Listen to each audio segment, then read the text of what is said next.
So I've got 1 pound of my favorite Ethiopian dry process bean in here. And I'm going to put this in. And then of course I've got my chaff tray to catch all the junk. Close up the door.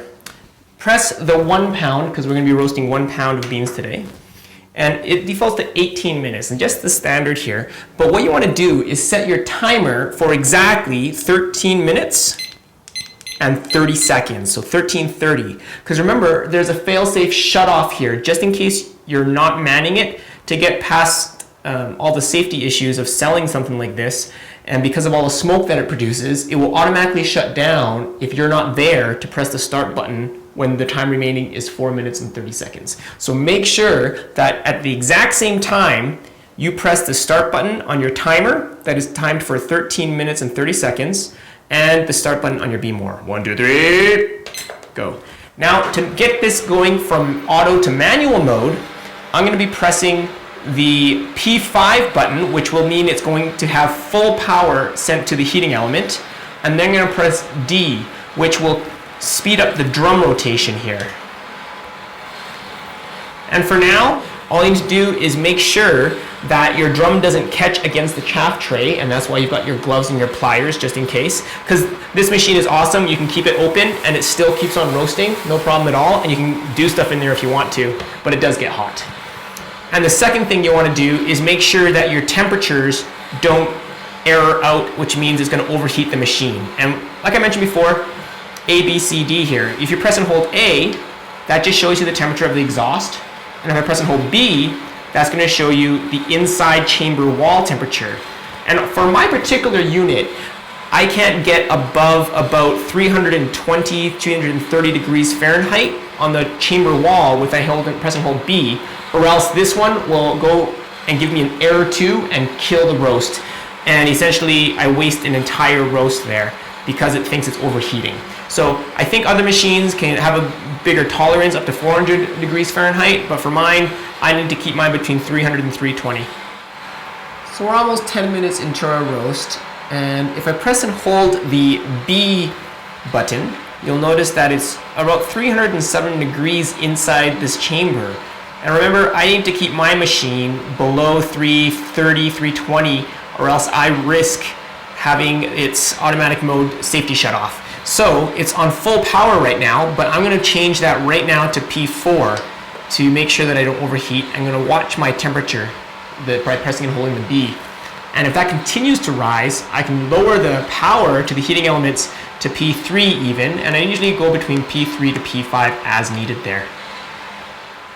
Now, if you are finding that you can't keep the temperature down and it's riding too fast and too high, what you can do also is stick a chopstick in the chamber at the top corner here. So I'm just going to do that right now at the top part here. And it's going to keep that open just a touch so that a little bit of cool air can come in too. And if you got your trusty timer set to the same time that you started your Behmor, you'll notice that at 4:30 this is going to start blinking. And that's going to mean you've got 30 seconds to press this start button again, or this thing's going to power down and you're going to have lost your roast. So make sure that you do set that timer.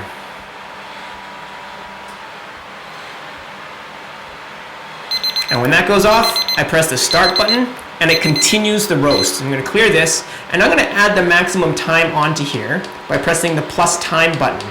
And that's going to give me another 6 minutes and 30 seconds. And here, I'm going to set my timer for 6:30 so that I will not run out of time, because I can always add more time at that time if I'm not done with my roast by pressing the C button, which sets the time remaining at the Rosetta Stone time, 3 minutes and 10 seconds. But of course, I can continually press that button and I can add more and more time. So let's check the temperature, press and hold B, and we're just under 300, so I'm going to turn my power back up to full power, P5. And now, because we're getting close to first crack, I'm going to open the door and stick my metal chopstick at the top corner here so I can listen for first crack nice and loudly here.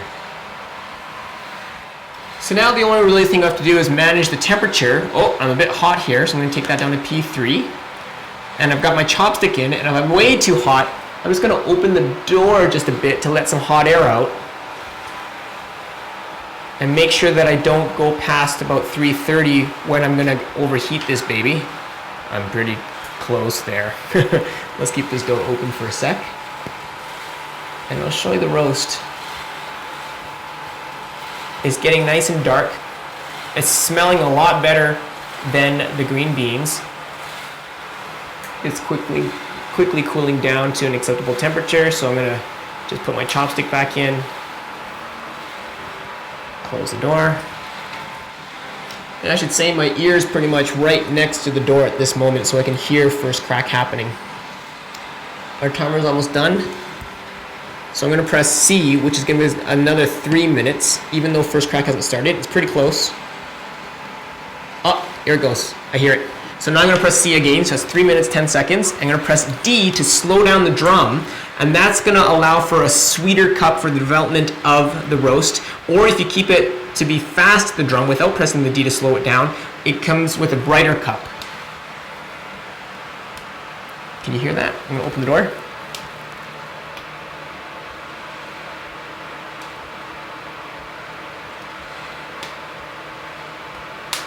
There's that popping sound. And a little bit of smoke being generated here. And there's my other timer, just in case I forgot to check. And usually by this time, I would be turning on my fan to push all the smoke out the window here. And about now, I'm gonna kill power by pressing P1, all right? So I'm gonna press P1 on my panel here, and that's going to kill power to the heating element. And why am I doing this? If you take a look at the temperature in the chamber, we're nice and toasty at 330. I don't need any more heat to be in there. But what we're doing is prolonging the time between first crack and second crack, so that just like a steak, you don't want the outside to be searing hot and the inside to be raw. You want it to be able to cook throughout as well. And so what we're going to be doing is cutting the power so that the beans can slowly absorb that heat energy so that it's a nice even roast from the outside to the core of it.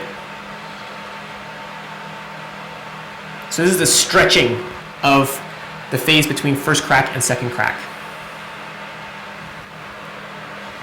I'm going to put my chopstick back in so I can hear.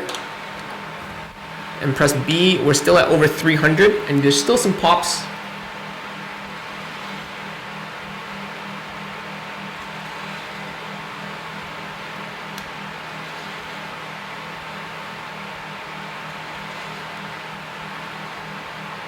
Yeah, there's a big pop there. And if it goes below 300, I will often put more power to it, like P4, P3, just to give it a little bit more heat. And once I don't hear any more pops, it's just like popcorn. You know you're done first crack. And it's really up to you how much you want to roast it. After first crack, it's ready. And I'm going to press cool right now. And turn off the light because it's done. This roast is finito. While it's cooling, let's talk about that Rosetta Stone and what the different roasts are. When that first crack happens, it's just like popcorn. You kind of forget about the first two that happen because those are always some outliers that might have roasted or been smaller beans that popped earlier. But once that gets rolling, you want to make sure you press the C button, and that's going to set it for another 3 minutes and 10 seconds, which is what this machine needs to get from first crack to the beginning of second crack. Now, when you start roasting, you're going to want to make sure that your beans at least past first crack, or else you're going to get really grassy notes and not really good coffee flavor in your coffee.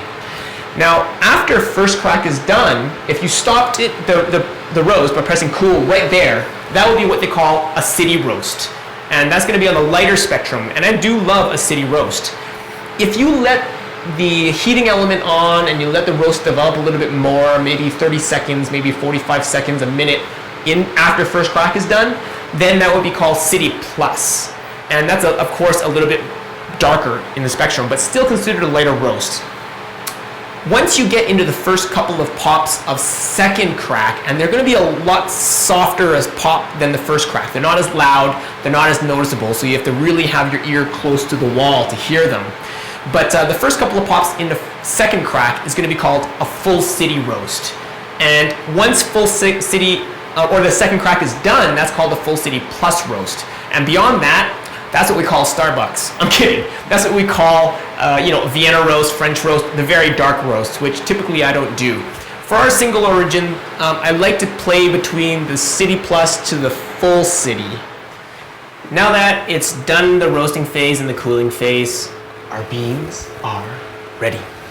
Just opened up the chaff tray, and it's a bit of a mess in here. And that is all the ugly stuff that we want to not fly around. And here is our beloved bean. And obviously there's a lot of chaff in here. And to get this all off, I literally just shake like crazy.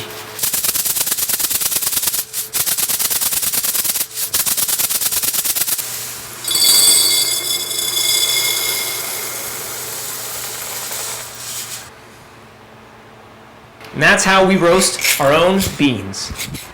A couple of notes about the Behmor and how to take care of it. After every roast, make sure that you do vacuum out all the chaff from it. And every fifth roast, make sure you do a dry run after cleaning it with a damp towel and simple green, something that's non-toxic, and you clean the sensors inside the chamber thoroughly. And mine's been running good for 2 years, and I'm hoping a lot more years to come. If you are interested in roasting your own coffee, I hope this gives you a little bit more courage and some tips as well. So thanks for watching. Happy roasting. God bless.